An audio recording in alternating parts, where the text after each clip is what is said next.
the way for our talk on the role of mothers in Israel, and the attack that has been made on mothering. But we need to set a little bit of groundwork first of all. So we're looking at the great controversy over thinking skills. Let's have a quick prayer. Father in heaven, as we continue to study in these important topics, we just ask for your Spirit to guide our minds, to open our hearts, to receive what you want to teach us. Please give us understanding, and not just understanding, but practical application. Thank you, Lord. We ask in Jesus' name. Amen. Do you believe Satan's trying to take control of the mind? Yes, all the time. All the time, right? This is his goal. We often forget that the battleground in the great controversy is in the mind. Now, we could see some perhaps very obvious attempts at mind control through social media and other sorts of things. There are some also where they are literally trying to take control of the brain. TED Talk was titled "Your Brain Plus the Cloud Equals Superhumans." Google engineer predicts nanocomputers connected to the cloud will be implanted in our brains by 2030. This is pretty sinister, actually. Nanocomputers implanted in our brains that connect to the cloud will usher in a new era of critical thinking and human advancement, Google's director of engineering predicts in a TED Talk.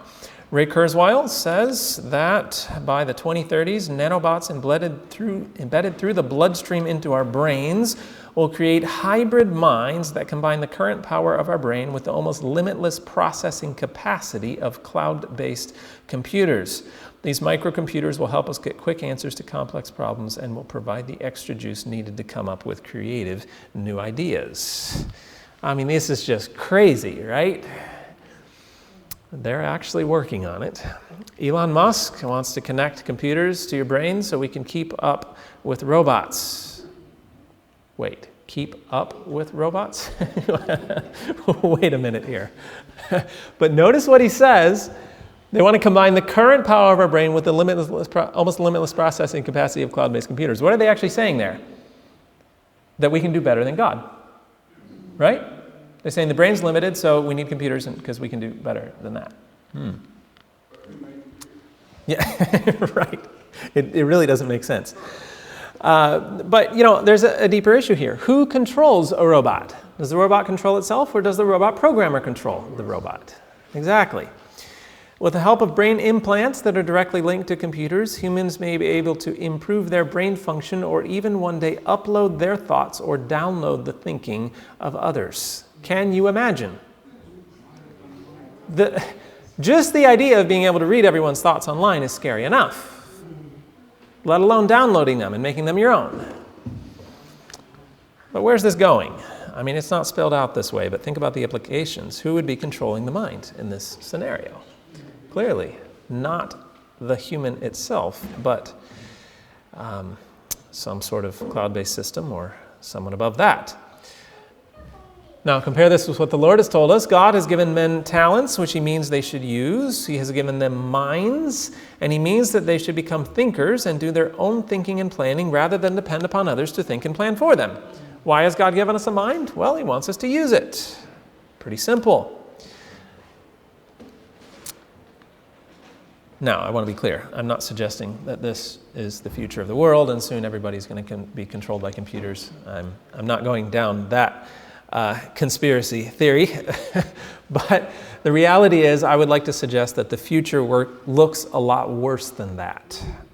Because Satan has been working on mind control for a lot longer than Elon Musk. And he's doing it in much less obvious ways. In fact, a study found more than 80% of employers said recent graduates were deficient in critical thinking. Another study found less than 1% of secondary school graduates rated excellent in critical thinking skills. Less than 1%. And it didn't improve much when they went to university. Now, psychologists tell us maybe around little less than half of the population is capable of achieving the highest level of formal reasoning, while they'd say that maybe less than half are capable, but only about 5% ever achieve it. Only about 5% actually thinking for themselves. And this is just a few intro statistics into the problem we have in thinking today, the ability to think for oneself, rather than depend upon others to think and plan for you. But is that a problem? Is this an issue? Let's talk about the importance of thinking. Moral purity depends on right thinking. Do we want to be morally pure? Do we want our children to be morally pure? Okay, so it depends on right thinking. Not only does moral purity depend on it, but it should be part of the educational process because we're told young men must be trained up to be thinkers. And we're told God calls upon everyone with whom he works to do the very highest kind of thinking. So moral purity depends on it. It's part of the educational process. If we want to work with the Lord, we need to be a thinker. But then getting to the crux of the matter, probably one of the most powerful statements in the book Education tells us every human being created in the image of God is endowed with a power akin to that of the Creator. When God created man in his own image, God gave man a power that he himself has. What is this power? Individuality, power to think and to do. Right here we have the definition of the type of thinking skills we're talking about, because maybe when you talk about someone who's a thinker, you think of someone who's really smart. Are they a good thinker? A smart person? Maybe, maybe not, right? Just being smart is no guarantee of being a good thinker. Maybe you know somebody with about 2 or 3 PhDs. Are they a good thinker? Again, maybe, maybe not. Just how much information you have in your mind is no indicator of being a good thinker. The key here is this word, individuality. You see, the power of individual thought is what God has created us for. And the power of individual thought allows you to reason through something, to arrive at a conclusion, to know the reason why you made that decision, and thus you'll be able to stand for it.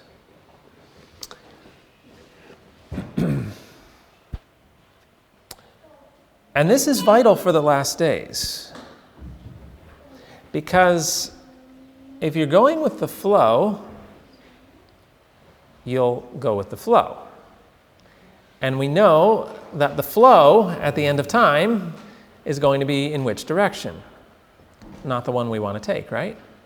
Well, maybe I could say more simply, there's going to come a time very soon when we are going to feel like the only ones standing for a particular decision, for a particular belief.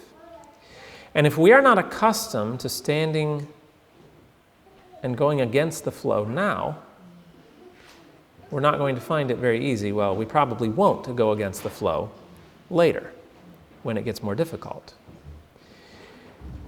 But you see, Satan understands this, and so he's trying to get us to go with the flow now. In other words, to just reflect what someone else is saying rather than engaging in that individuality and that power to think and to do now.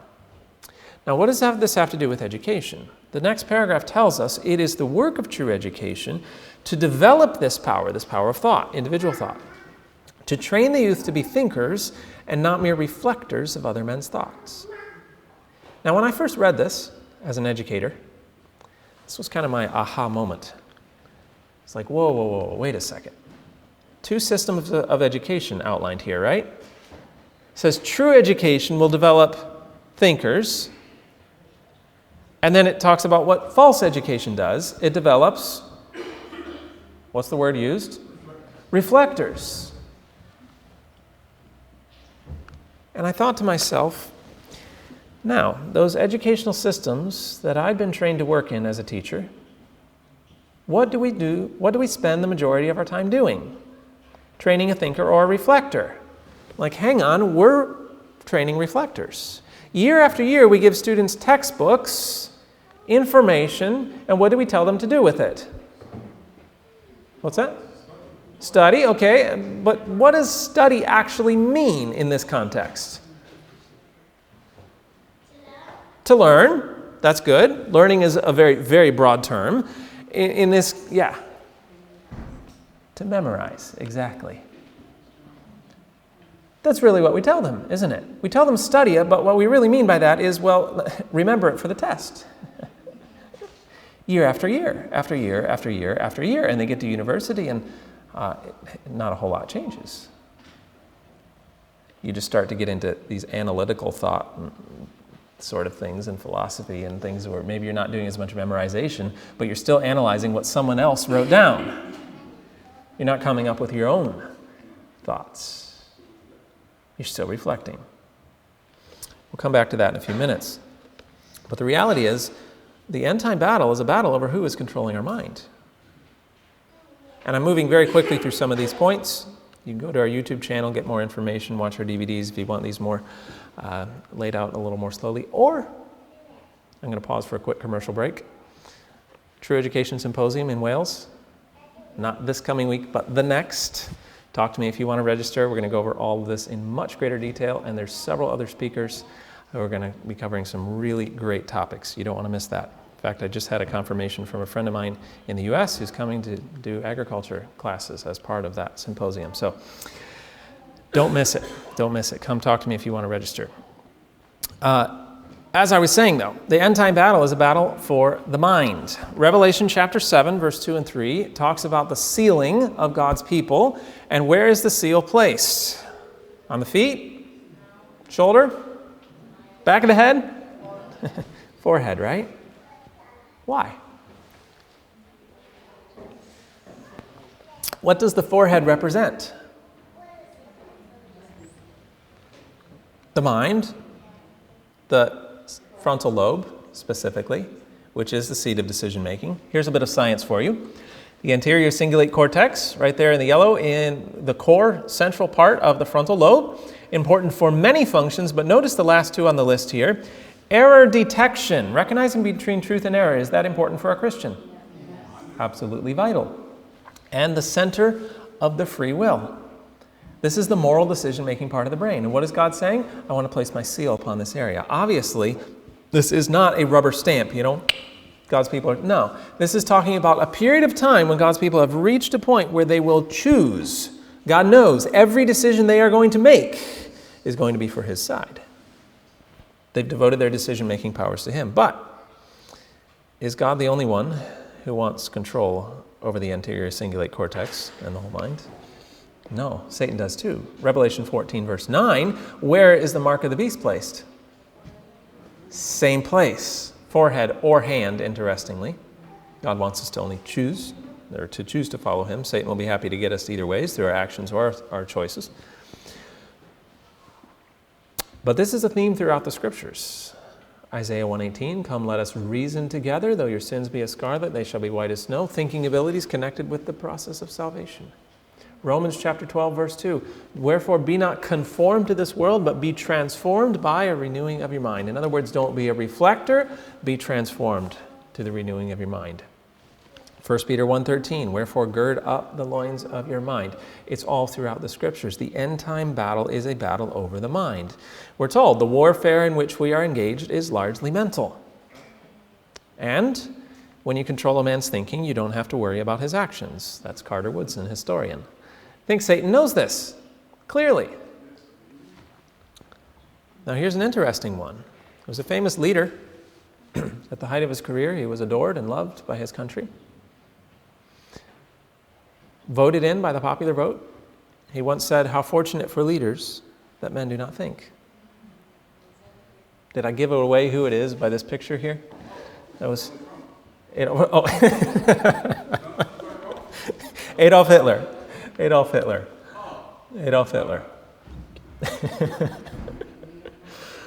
We think Hitler forced his way into power by force of arms. No. Study the history. Hitler was voted by a unanimous vote. Well, not entirely unanimous, but definitely by the majority vote. And here's the solemn thought. It was Christians who voted Hitler into power, including over 90% of Seventh-day Adventists voted for Hitler. The church was actually distributing bulletin inserts or whatever, for lack of a better word, to the churches, encouraging people to vote for Hitler. Why? They were reflectors. No one was thinking. Hitler himself said why when he said, people aren't thinking. And I read a story of a family in Nazi Germany in the years that were leading up to this, how the father of the family saw the trend. He saw where this was going. He was a thinker. Nobody would agree with him.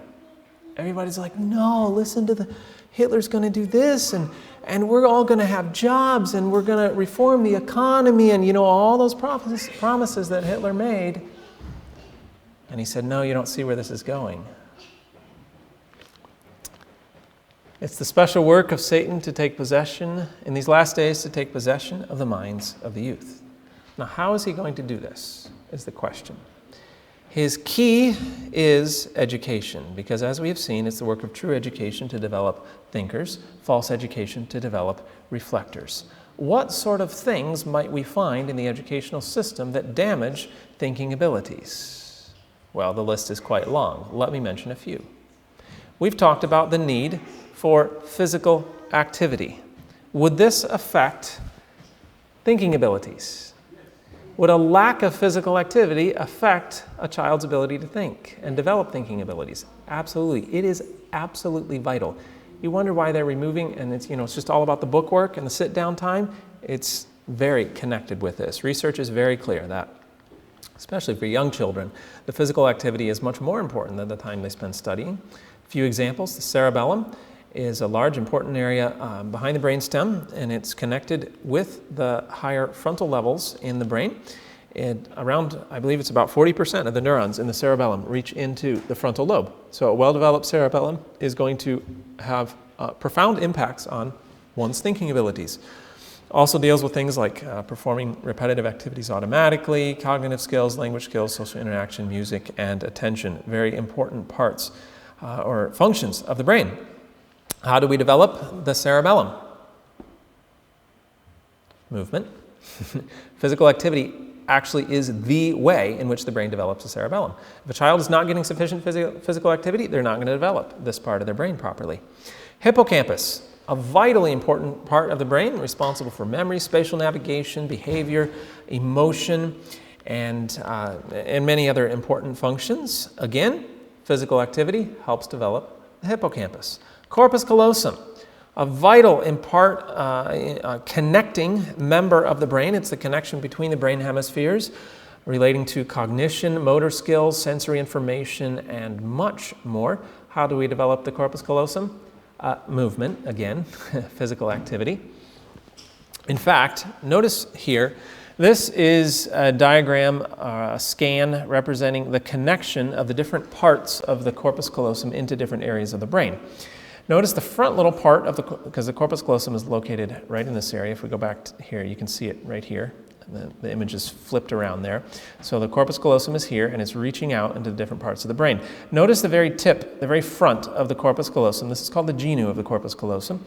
And look at the connections into the frontal lobe. Major connections. What the research has found recently is not only does physical activity help develop this part of the brain, it specifically targets the genu of the corpus callosum. And you're all like, whoa, I'm lost in all this science. Let me say it simply. Physical activity directly targets and helps develop the decision-making abilities of the brain. What kind of physical activity? Did you know rocking? When the mother takes her infant and rocks that baby, it helps develop the brain.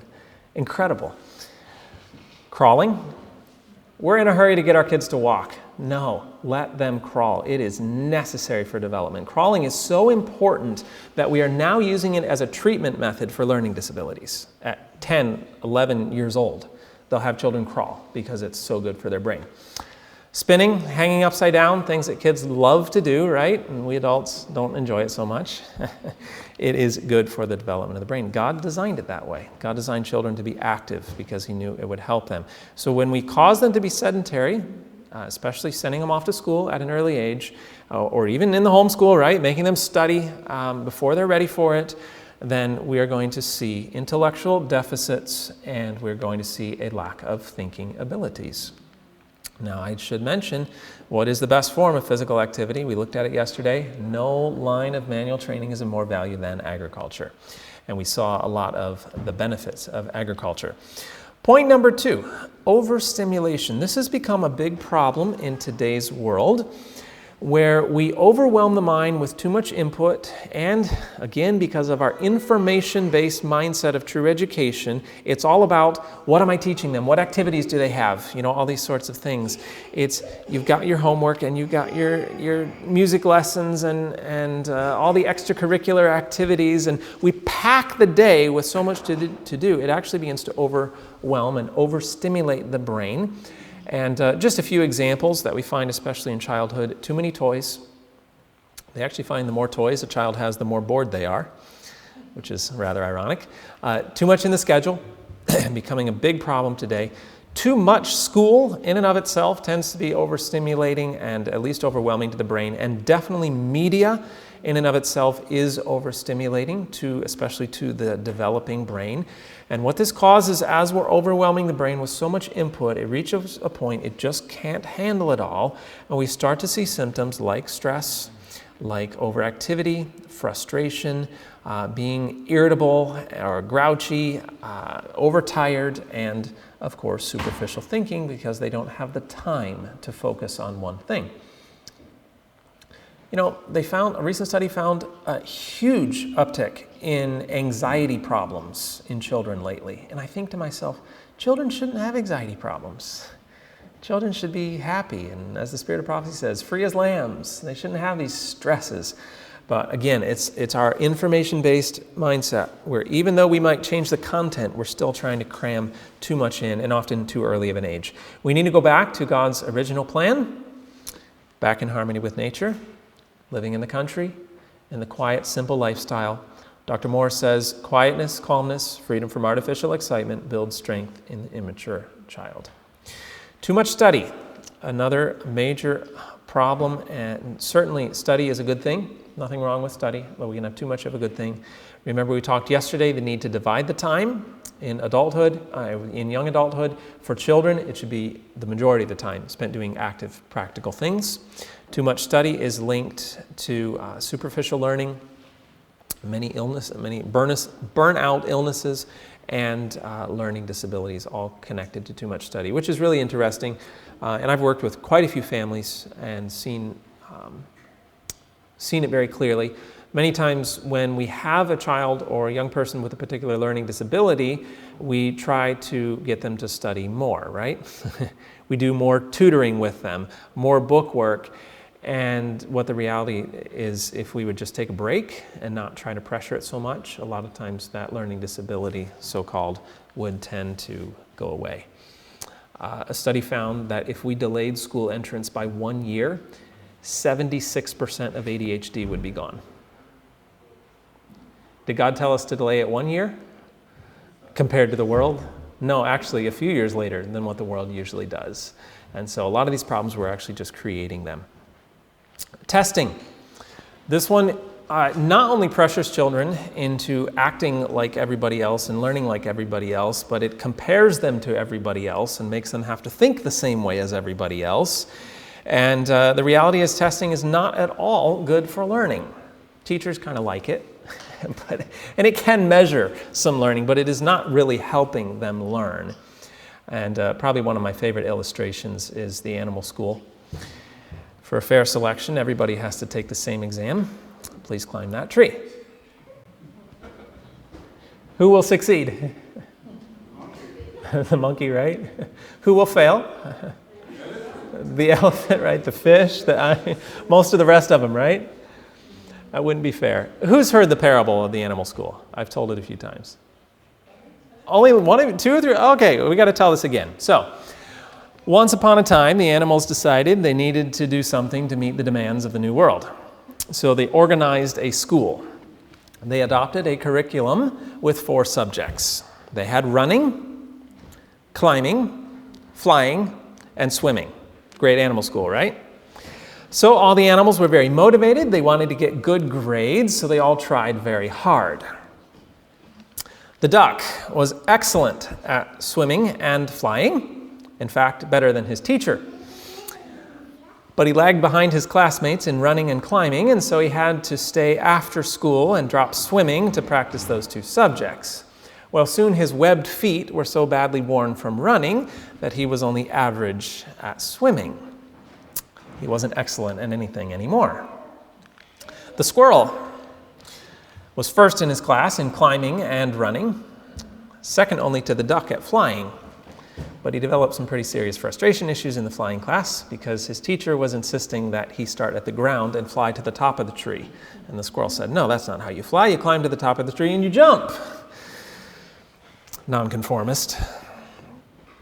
Now, to make matters worse, because the squirrel constantly squirmed and chattered in class and had difficulty paying attention, he was diagnosed with a learning disorder. He was eventually placed in remedial classes and had to be medicated to continue his schoolwork. Oh, right. The rabbit started at the top of his class in running, but had a nervous breakdown because of so much makeup work in swimming. The fox was a natural in his running class, scored well in climbing and swimming, but became so frustrated at his inability to get good grades in flying that he developed anger issues and started assaulting his classmates. He even tried to eat the duck. His behavior was so disruptive, he was expelled from school and eventually fell in with a rough crowd and wound up in a center for animal delinquents. The elephant, meanwhile, developed low self-esteem because he couldn't do well at anything.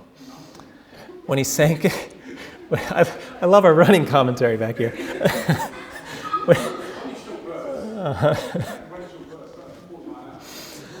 When he sank into clinical depression, his therapist persuaded him to try a different school that focused on subjects like lifting and carrying. Well, the elephant was disappointed because careers in lifting and carrying are not as prestigious as the careers in flying or swimming or climbing or running. He always felt inferior, although he did manage to make a decent living and support his family. Now, I don't know if you have any of these over here in the UK. The prairie dogs, or marmot, sometimes they're called. The prairie dogs, they live in tunnels underground. They stayed out of school and fought the tax levy because the administration would not add digging and burrowing to the curriculum. They apprenticed their children to a badger and later joined the groundhogs and the gophers to start a successful homeschool group. Now, it's a funny story. But can you see the serious side of it? All the animals are different, right? Is that an accident on God's part, or has He designed diversity? Children are all different, right? Is that an accident on God's part? No, He's designed that diversity. Why? And this is key. He has a specific purpose for every child in His work. And when we follow an educational program which makes them learn the same thing, learn in the same way, take all the same tests, be measured against everybody else, make them be a reflector and not a thinker, that's an affront to God's creative design. It's been said I'd have more faith in standardized tests if I knew any standard children. Good point. Good point. Comparative assessments create artificial hierarchies that promote unnecessary competition and discourage students from learning. It's actually found it discourages children from learning. We tend to think it motivates them. It actually doesn't, according to the research. Dr. David Elkins calls it a factory model of education. What's the key thing about a factory? They just keep churning out the same product over and over, the same thing, right? It ignores individual differences in mental abilities and learning rates and learning styles. Children are pressured to meet uniform standards as measured by standardized tests. Those who cannot keep up in this system, as indicated by the test, are often regarded as defective vessels and are labeled learning disabled or ADHD. And under these circumstances, children discover very quickly that passing tests rather than meaningful learning is what school is all about. Very true, right? I mean, I love learning. I love studying. When I went to university, I discovered very quickly that if I wanted to keep my good grades, I had to study really hard in the evening, take the test the next morning, and an hour later forget everything I wrote down on that test. I'm not the only one, am I? Because I learned that the test was the most important part of school. It wasn't about learning, it was about taking the test. And as Dr. Carla Hannaford says, the memorizing necessary for these tests is a linear process that does not require entire brain use. Rote memory is a straight line process requiring none of the depth of understanding that comes from whole brain activation. In short, rote memory does not require thinking. Is this just in school? Or can we do the same thing with Bible memorization? Just rote memory? Should we be studying the Bible, understanding it, seeking comprehension of it, and committing it to memory, not just memorizing for the sake of memorization? Point number 5, poor health and nutrition. Our health message was given us not to make us live longer and look prettier. It was given us for the health of our minds, especially for the last days. When Daniel was taken captive to Babylon, he let them change his name because they were trying to change his identity. But he allowed that because he knew his true identity was hidden with God. He allowed them to put him through the indoctrination of the Babylonian university because he had no choice. He didn't choose that. But he allowed it because he knew that as long as he stayed connected with God, he was safe. But when it came to his diet, he'd rather die than compromise. That's how important diet is. There's a lot of studies. Take breastfeeding. I mean, that is now recognized by science as absolutely vital for development. Children just will not receive the proper brain foundation without it. Again, same thing as relationship. If you've missed that, that's, it's not too late. But we need to recognize this is God's original design. Green leafy vegetables, we know how healthy those are, right? And we now know they're very important for the development of the hippocampus and other important parts of the brain. Artificial additives, preservatives, dyes, stuff like this, now known to be very harmful for the development of the brain, as is sugar and any refined products. That's refined oils, sugars, things like that are damaging to the development of the brain. God gave us a perfect diet in Eden, and we'd best follow that. And of course, he added vegetables too. We need those too after sin. Point number 6, age segregation. Our sister here was mentioning this a few minutes ago, and I wish we had a lot more time to talk about it. It's interesting how something can become so normal that we begin to assume that it's good. You know what I mean? Everybody starts to do it, and we finally reach a point in society where we assume it's necessary and actually helpful. When the reality is,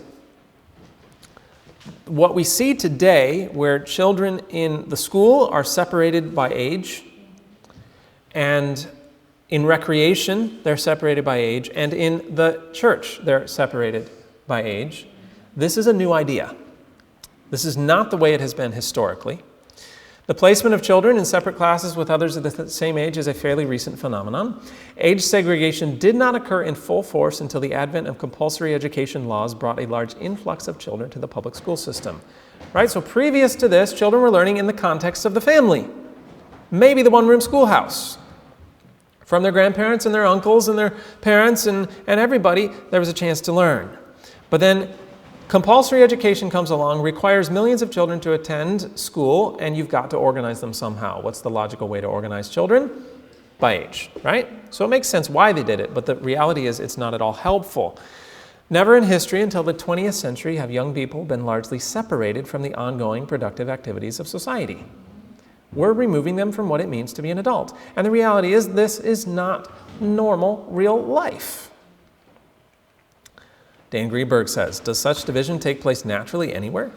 In industry, do all 21-year-old laborers work separately from 20-year-olds or 23-year-olds? In business, are there separate rooms for 30-year-old executives and 31-year-old executives? Clearly not, right? Where on earth was this idea conceived? Is anything more socially, notice what he says, socially damaging than segregating children by year for 14 or often 18 years? But what is the number one reason people give why children need to spend time with other children the same age? Socialization, right? They need socialization. The reality is the opposite is true. Now, studies are actually pretty clear that children develop primarily by attempting tasks they can accomplish only in collaboration with a more competent individual. They're not, to summarize it, they're not going to learn a lot if they're with a group of children who are basically like themselves. They're going to learn if they can work together with more competent individuals. That's a parent, that's an older adult, that's a grandparent, aunt or uncle, something like that. they've actually found age integration, a mixing of ages, you're going to have better academic skills, more healthier self-esteem, and socialization skills, which is pretty fascinating.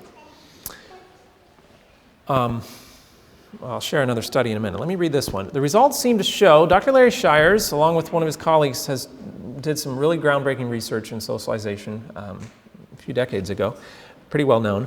The results seem to show that a child's social development depends more on adult contact and less on contact with other children as previously thought. In other words, he's saying, we used to think children needed to be with other children for proper social development. We now realize that is false. It actually depends more on adult contact.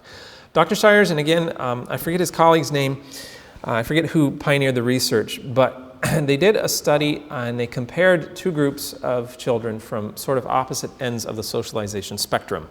They analyzed some children who were in the public school setting, and they analyzed children in the homeschooled setting, because supposedly those in the public school setting are super socialized, right? And those in the homeschool setting don't have any socialization abilities, supposedly, right? That was the myth. Well, they did this research and they ran several socialization assessments, and they found that the children in the public school setting scored in the 27th percentile on socialization assessments. 27th percentile. Those on the homeschooled setting scored in the 88th percentile. 3 times better socialization abilities among the homeschool group.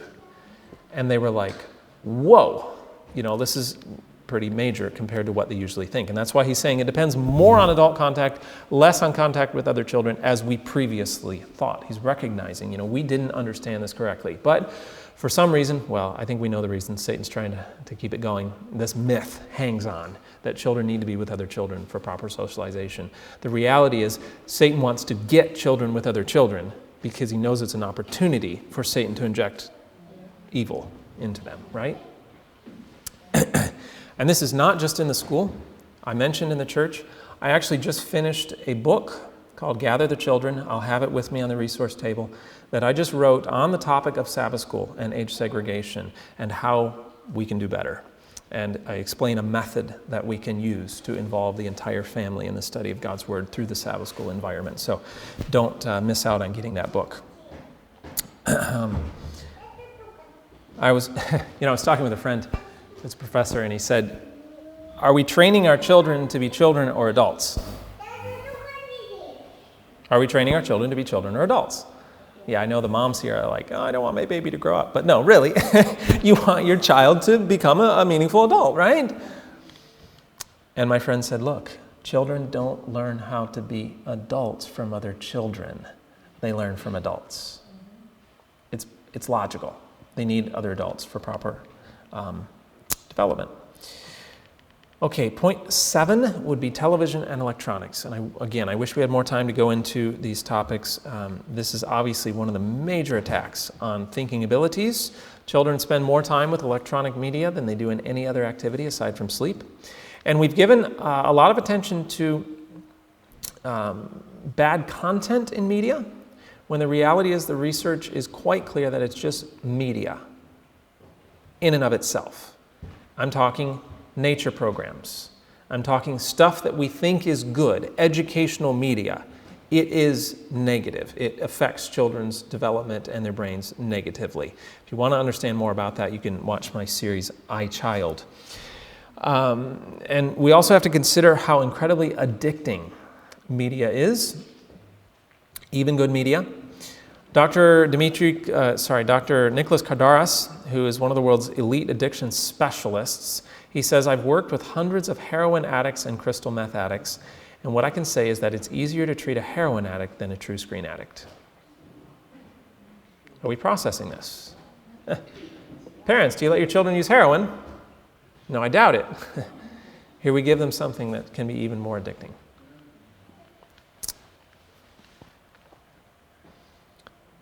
And the research is often kind of slow in coming. The technology comes out faster than the research, but by now we have plenty of research to show us we're not finding benefits.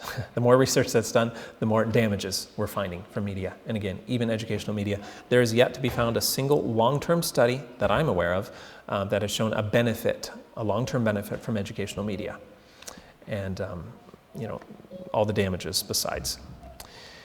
Point 8, an education chiefly of the mind. I've talked about the importance of physical activity, and it's just important to mention that when we focus on the mind and the filling of the mind with information alone, Spirit of Prophecy says this actually weakens the mind. An education derived chiefly from books? Now, let me clarify. Are books bad? It's a great controversy. This is a battle over our mind. The following, now, let me preface this before I read it. Studies in Christian Education by E.A. Sutherland. He was one of our early pioneers. He founded Madison School, the only school that Ellen White ever sat on the board of, and it was a powerful true education center. He understood true education incredibly well, and he wrote the book Studies in Christian Education that traces true versus false education from the days of the Protestant Reformation. And one of the things that he highlights is that in the days of the Protestant Reformation, as the Protestant church was having such success, especially in the nation of Germany, the Catholic Church started to wake up to this, and they began what is called the Counter-Reformation. Okay, that was a lot of history packed into a couple of sentences there, but we're familiar with this. There was an effort in the Counter-Reformation. And the key, I shouldn't say the key, well, it was their key, but the primary means of working in the Counter-Reformation was through schools. The Order of the Jesuits was founded to be the key players in the Counter-Reformation, and they were all teachers. They understood the power of education.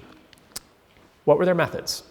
The following methods of teaching are characteristic of the Jesuit schools. The memory was cultivated as a means of keeping down or suppressing free activity of thought and clearness of judgment.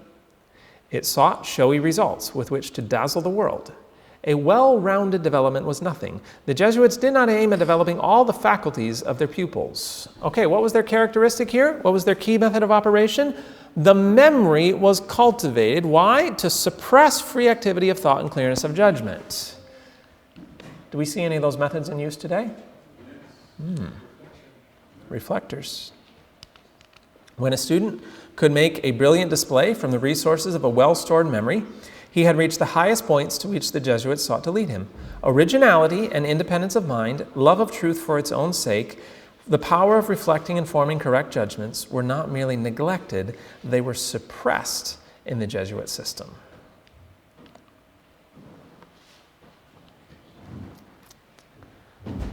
What does Spirit of Prophecy say? Education 230.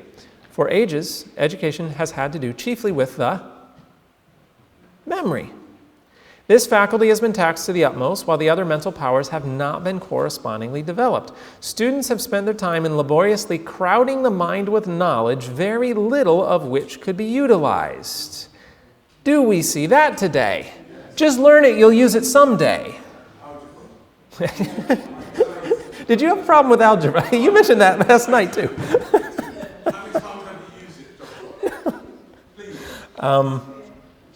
Some basic concepts, yes, but that's about it. That's about it. Now, here's an interesting point. The mind thus burdened with that which it cannot digest and assimilate is weakened. This grabbed my attention because, and I think I had read this shortly after someone emailed me with a question about a new, well, not so new, but a philosophy of education that says that children's minds are like sponges, which they are. So what you need to do is just fill them with information and someday they'll use it. And I said, wait a minute. That doesn't line up with the Spirit of Prophecy. Spirit of Prophecy says we need to use. That's the only education that is of value, is gaining information to put it into practice. And then I read this. The mind burdened with that which it cannot digest and assimilate is weakened. It isn't helping anything, it's making it weaker. What happens? It becomes incapable of vigorous self-reliant effort and is content to depend on the judgment and perceptions of others. In other words, they are in precisely the position that Satan wants them for the last days. The education that consists in the training of the memory, tending to discourage independent thought, has a moral bearing which is too little is appreciated. As the student sacrifices the power to reason and judge for himself, he becomes, here I'm going to break it down, he becomes incapable of discriminating between truth and error. He falls an easy prey to deception. And he's easily led to follow tradition and custom. Again, right in the place Satan wants them. Why?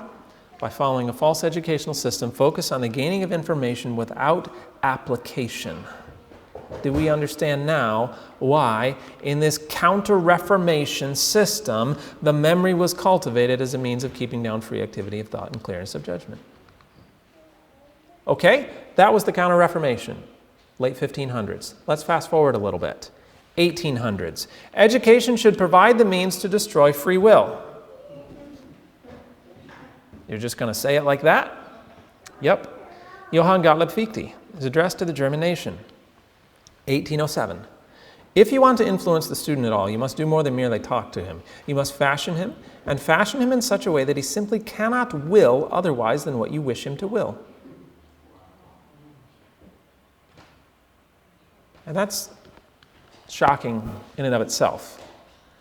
But let's notice where this is occurring. Address to the German nation, 1807.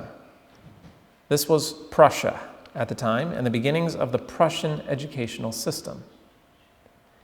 An educational system with very many similar ideas to that Jesuit system a couple hundred years earlier. And it was a system designed to create a great nation of industry with a population ready to do what they were told. And what was the result? 125 odd years later, we have the rise of Adolf Hitler, who said himself, how fortunate for leaders that men did not think, in the same place, the same part of the world. Why was Hitler so successful? Because of the educational system. But let's think about Germany for a minute here. How many have studied and love Protestant Reformation history? All right, I have one fellow history lover, another one. It's fascinating. What was so significant about this part of the world? This was a nation which had been first in Reformation. Transformation of that nation. This was where the protest of the princes took place, where the name Protestant came from. First, in starting Christian schools, that's something we don't talk about much. Melanchthon started a system of Christian schools with the stated goal to make Protestants out of the children. Successful. In the space of 40 years, converted the nation of Germany. First, in inventing the printing press, Johann Gutenberg, and distributing Bibles. These were strong Christians who were not afraid to be different and to stand for their belief. And then, a few hundred years later, and in that same nation, swayed by the rhetoric of one man, loving, adoring, voting him into power, only to be nearly ruined by this collective infatuation. Why? Because that counter-reformation had done its job all too well, working through the system of education. Now, it's interesting that Satan made such a bold attack on the country which was the bulwark of the Protestant Reformation. Do you think he might next turn his attention to the next bulwark of Protestantism in the world? Where would we find that? The United States.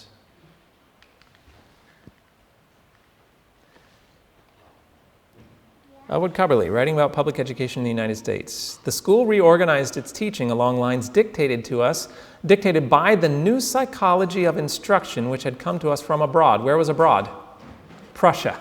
You can study, look it up in the history books. The designers of the system went to Prussia, said, wow, look at this educational system, let's take these ideas back to the US. Beginning about 1880 to 1885, our schools began to experience a new but steady change in purpose. The U.S. Bureau of Education referred to the problem of educational schooling, decrying the fact that inculcating knowledge enables the masses to be able to perceive and calculate their grievances. Such an enabling is bound to retard the growth of industry. Do we get a little something of the motivation here? The Rockefeller. Anyone familiar with that name? some of the biggest names in industry around the turn of the century, they had a general education board, which I find interesting. What would they care about education? They were one of the greatest influences in the development of the public education system because they recognized their need of people for industry. They said, in our dreams, we have limitless resources, and the people yield themselves with perfect docility to our molding hands. And let me share you a statement from William Torrey Harris. I'll put it on the slide in a minute, but let me introduce William Torrey Harris. He was instrumental in getting kindergarten to be the norm in the United States and high school to be the norm. You see, before, children would just go to grade school, learn the basics, how to read and write, and then they'd get into an apprenticeship or industry or something like that and actually be a useful citizen, right? William Torrey Harris was also the U.S. Commissioner of Education for 17 years. He knows what he's talking about. He said, 99 students out of 100 are automata, careful to walk in prescribed paths, careful to follow prescribed custom. This is not an accident, but the result of substantial education. Wow. Interesting. Social scientists began to catch these ideas. Edward Ross, in his book on social control, said it's the work of schools to collect little plastic lumps of human dough from private households and shape them on the social kneading board. It is quite terrible. Bertrand Russell, this guy, also very influential. It is to be expected that advances in physiology and psychology will give governments much more control over individual mentality than they now have, even in totalitarian countries. Fichte laid it down, that Prussian guy we mentioned earlier, laid it down that education should aim at destroying free will, so that after pupils have left school, they shall be incapable throughout the rest of their lives of thinking or acting otherwise than as their schoolmasters would have wished. I don't think I need to add anything to this, do I? This is sinister. But does this help us make a little more sense of why the system is the way it is?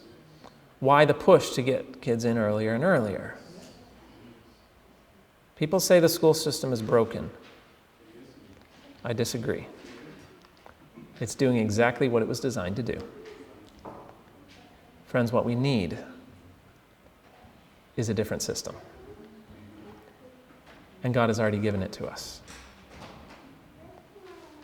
It's in the family, and it's in the family-based school.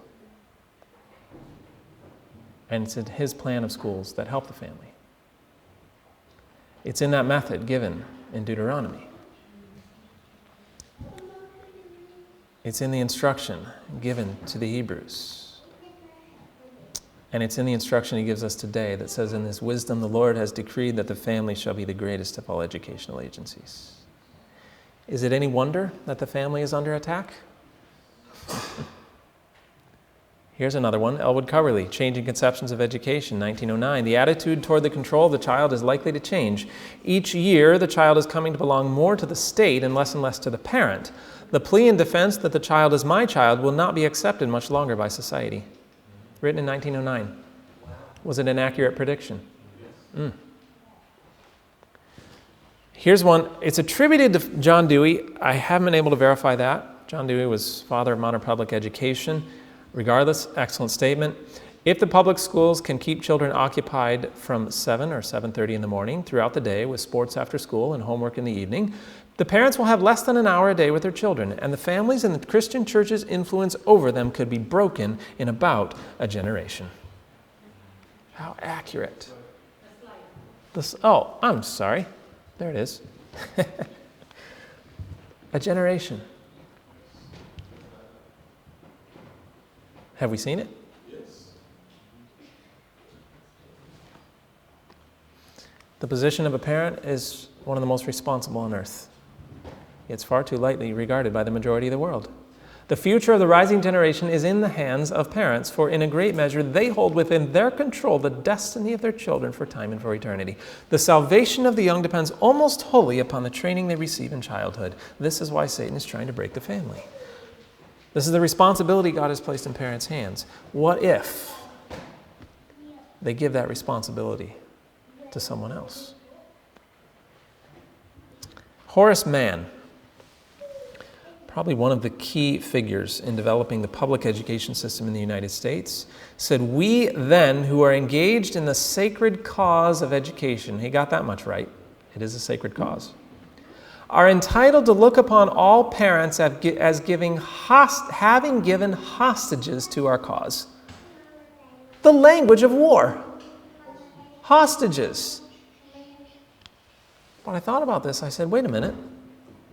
In what war do they give hostages?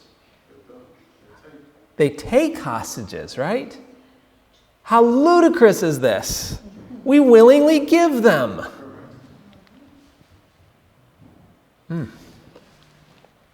Is the war becoming clear to you? The other side knows what they're doing.